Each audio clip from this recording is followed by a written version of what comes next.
Let's go, guys. Let's go. Let's talk about bulking. Let's talk about bulking made simple because when you see this physique, it wasn't always like this. It was skinny. I was very skinny.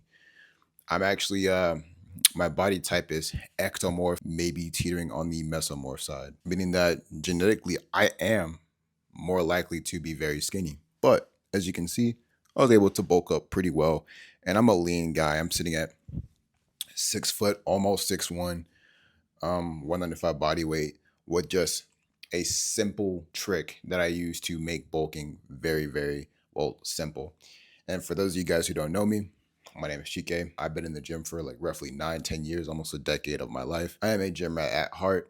And it's not just about the gym and me being indoors in this fucking scary dungeon, but I just love fitness in general. I like to run. I like to do calisthenics a lot. And I've just built an aesthetic body. And I want to get all the knowledge that I learned from almost a decade's worth of experience and put it on this channel. And I talk about mindset, fitness, and all these things. But if you want the sort of body that gets you respect from guys, gets you, matches on Tinder or, just interest from women, this is the channel you need to go to because quick aside, like even when I'm like on dates or whatever, like when I'm out and about, I get compliments from guys. Or when I'm on dates, I don't really question if the chick is attracted to me. Normally when a girl's on a date with you, it's like she has like a certain level of attraction, but most of the time like they're overly attracted to me. So that's just a quick little fucking hot dog on a fishing rod for you guys on why you should want to fucking get fit. But to look masculine, to look manly, to look more attractive, you need to bulk. Most of the time, like you need to bulk. If you're a skinny guy, you need a bulk. Having more muscle mass just makes you look better. And then not only that, but coupling that with decreasing as much fat on your body as you possibly can, you can get the physique that you really want. So let's talk about bulking made simple. Because this video is for you if you don't feel like tracking too much of your calories and it's just too much work for you. Maybe you're a truck driver. Maybe you're in high school. Like we all have lives. Like I have to go to work. Sometimes I don't bring a scale with me. I have to pre-cook my meals. Maybe you're in a certain circumstance where tracking the weight of your calories and doing all these things and getting a scale is not ideally, or maybe you just don't feel like it. Like what the hell?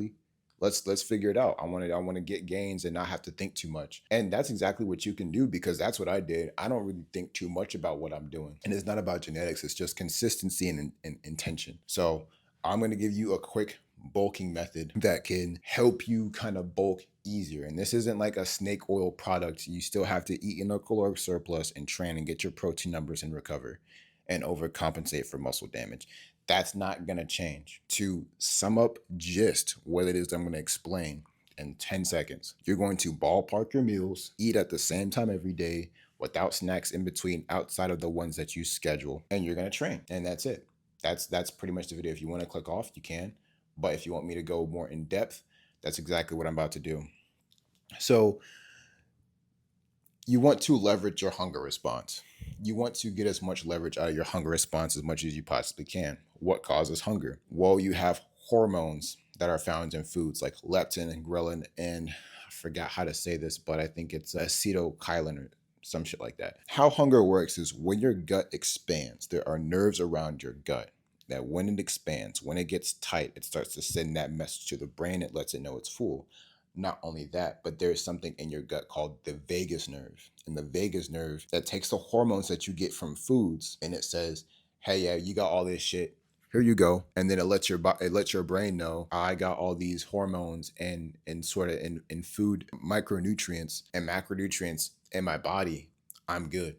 And some of those hormones, what they do is they decrease the reward that you get from eating food, from satiation, and makes you slow down your eating. So obviously you want to leverage this. You want to avoid this. How does that work? When you understand that hunger is nothing more than space in the gut, you can kind of have more understanding on how to sort of leverage this. It's really just space and nutrients. Just a disclaimer, we are not dirty bulking. We're going to eat clean because I want you to eat clean. It's pretty obvious. Dirty foods sort of manipulate this with high fructose corn syrup, and they cause a sense of deep satiation, but then immediately after trigger more hunger. We're not going to go that route because dirty bulking, it's just, well, it's not right, and you're not going to look the way that you want. You're going to gain weight, but you're not going to have this lean, sort of tight physique that I just freaking flashed on you in the camera earlier. You're not going to have that physique. You're going to be covered in fat and pimples, and you're gonna be stronger, but you're not finna be pulling no baddies.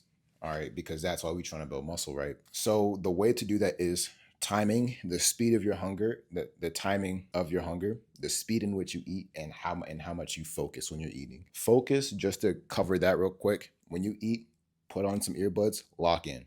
That's it. You eat like you train. You don't fucking talk to people. Don't talk to people when you eat. Don't talk to, like, if you eat as you're bulking, if you're bulking, sit by yourself. Get some food that you've cooked, some natural whole foods, not like no bullshit ingredient foods, and just eat your food. And then the timing. You're gonna space out your meals, and I'm gonna get into depth on that in a minute. And then the speed in which you eat. Eat fast, because the faster you eat, the faster you get food down, the less time that your body has to respond to the nutrients that's coming in and the space that's filling up the body, because it's all time based. It all has like a reaction time. If you can manipulate that and leverage that and just eat really fast and get the food down as fast as you possibly can, you can actually manipulate your hunger response into thinking that it hasn't eaten as much as it actually already has yet.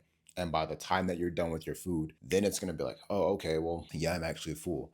Whereas if you eat a little bit at a time, like a girl, and you don't really finish your food fast enough, your body's going to have more time to get all the nutrients it needs. And then it's going to be like, oh, yeah, I'm actually full. You're good. You can stop. And you're going to have more resistance to push past when it comes down to eating your food. So I covered speed and focus when it comes down to leveraging your hunger. But let's get to the actual plan. What I do is at 6 a.m., I eat a large, sizable breakfast. I eat my breakfast, minimal carbs, meaning meat, eggs. That's it. Meat, eggs, avocado. Don't eat any bread. Don't eat any like sugar. Actually, this entire diet, you're not going to have any sugar whatsoever, except for maybe your snack, but I'll get into that in a minute. Meat, eggs, no carbs. And the reason why is because you want to eat carbs closer to your workout time. If you work out in the morning, eating carbs is good. The reason why you want to eat carbs closer to your workout, it's because that's more energy. When you eat carbs throughout the day, what happens is you start to lose focus. You become kind of retarded. When you eat carbs, like your gut just kind of like it has this response and it makes you kind of relax and you're not as like active in the day. And this is just for productivity. This isn't going to hinder your bulking, but I recommend not eating carbs. If you eat carbs in the morning, that's fine, but you may not perform as well as you want to when you go to work. I don't like to eat carbs because I'm gonna fall asleep at work by 8, 9 p.m. By 8, 9 a.m. That's just me. So I eat meat, eggs, and probably some avocado, and then like I'll have like some milk or something. And basically what I mean by ballpark, eat a sizable meal. Eat a meal that's actually like pretty large. Have large meals, and then you want to space them out throughout the day. So this is where hunger leveraging kind of comes in. Because a lot of people fuck up by eating a snack in between their workouts. And this is where I'm gonna call you out, because people will say, "Oh, Chike, that's dumb. You're supposed to eat snacks in between because that's how you get the most bulking in." Yeah, but you motherfucker, you don't really count your calories, do you? So what you don't realize what you're doing is that you eat a snack in between your meal times, and then in your second meal, you didn't pre-cook your meal, you didn't prep your meal or anything, you didn't measure your meals or anything. You don't know how much you're eating. You're actually eating less than you should be at your lunchtime because you're less hungry, because you have less of a hunger response, because that snack that you ate is still digesting. Your body still thinks that it's satiated. You almost want to kind of get hungry. Like at breakfast, you've just eaten like 900, maybe 1,000 calories, right? Depending on how much you should be eating. You ate breakfast and you're like, man, that breakfast was kind of big.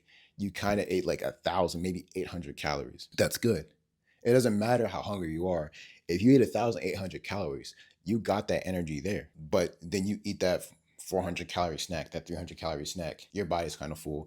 If you have not prepped your meals and measured your exact meal, what's going to happen? Well, you're going to probably eat something a little less than you should. So instead of having your 1,000, maybe 900-calorie lunchtime meal, you're probably getting like 600 calories thinking that you're doing some shit, and you're not. So that's why I say don't eat meals outside of an hour before your gym session. So if your gym session is before lunch, then eat your snack, 400 calories worth of snack, an hour before your gym session, so 2 hours before lunch. And then you having worked out and everything, you may not be that hungry, but it's like at least you got that caloric surplus, like those carbs in for the gym, and it was used for the gym, and you're more likely to actually eat your entire full lunch that you need. But if you space out your meals, eating breakfast at 6 a.m., eating lunch at 11:45, and then eating dinner at 6 p.m., and they're sizable, meaning at the end of the meal you are full, you feel satisfied, and you actually like eat pretty fast, and you look at your plate and you see that it's large, right? Like you can just eyeball it and know that it's typically more than you actually eat. Eating a full meal like is typically more than you actually eat, maybe getting seconds. You can kind of ballpark it and see, okay, like I got the calories I need. And then you just add like a snack in between each any of those times, as long as it's an hour before your gym session. So when you look at this, I'm not trying to confuse you. You're not eating three snacks. You're just eating one at any of these times, depending on when it is that you work out an hour before your gym session. And maybe I should have put this part at the beginning of the video, but it's all relative. It's like, how much do you eat now? Be honest, don't bullshit me, and then just eat more. I did this exact thing and it worked. Why? Because I lived such a busy life as a full-time student and a part-time worker and a dog owner at the time, and having all these different things, that I would eat 2 meals a day, maybe a meal and two snacks or something, not really locking in, kind of mindless eating. Like people eat mindlessly. You probably eat very mindlessly. And in my course, I show you how to be mindful of your eating and to be intentional. If you're interested in getting the correct, precise nutrition that you need to get better, top link in the description if you're interested in that. Right now, the course is still being like, it's en route, but as once it gets completed, it's going to be full price. But that's besides the point. People eat very mindlessly. I see people all the time, skinny as fuck. They tell me, oh, just stupid. Just, oh yeah, I eat 6,000 calories a day. No, you don't eat 6,000 calories a day, because if you did, you'd be crying, red in the face, and overweight. That's not, as you don't really eat like that. You have to be mindful. I wasn't eating that much. I simply just took it a step up. Sometimes you don't need your TDEE calculator. You don't really need that sometimes. Sometimes you just need to look at, okay, how much am I doing right now? How much am I eating right now? And then just eat a little bit more. That's it. That's it. I was not eating 3 meals a day. I started eating 3 meals a day, and then I added a snack.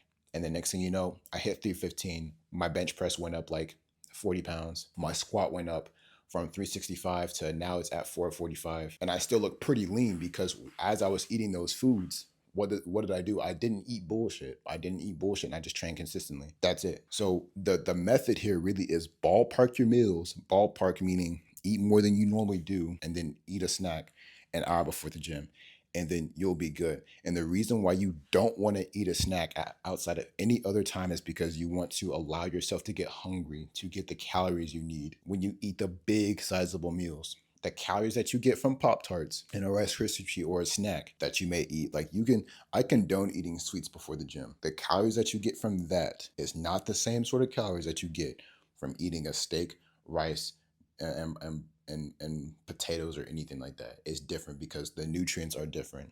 There's more protein and more mono and polyunsaturated fats that help your nuts hang and helps you get facial hair and helps you build testosterone. There's more of that in steak than you would get from like a pre-workout snack. So you want to allow yourself to get more of that, because that's going to help you boost testosterone and help you get stronger too. So rule of thumb, no snacks in between. Eat these three sizable meals until you actually get full. Make sure that they're whole foods, foods that you cooked, foods that like are, no ingredient foods. And then maybe get your 400-calorie snack in between. Like you get your 400-calorie snack an hour before you work out, and you allow hunger by leveraging your hunger, spacing out your meals, eating with speed and eating with focus. And this is for bulking if you're a beginner. If you're experienced, this video probably may not have helped you. If it did, I appreciate it. Like, I'm glad that I could help you. Again, I have a course that goes over nutrition and building muscle and different things like that. Like, I can go into more in depth. But typically with these YouTube videos, I don't like to have these run on too long, because I think it like fucks up the algorithm or some shit like that. But at the end of the day, it's all the same work. It's nothing special. It's not like a special trick. Just take it a step up from what you normally do. You don't have to listen to some fucking influencer about eating those 6,000 calories a day. You not finna do that. And if you do, you not finna do that for no month. I'll tell you that, not without a gun being pointed to your head. But anyway, guys, that's it for the video. If you want to learn more, go ahead and click on this one. Goodbye.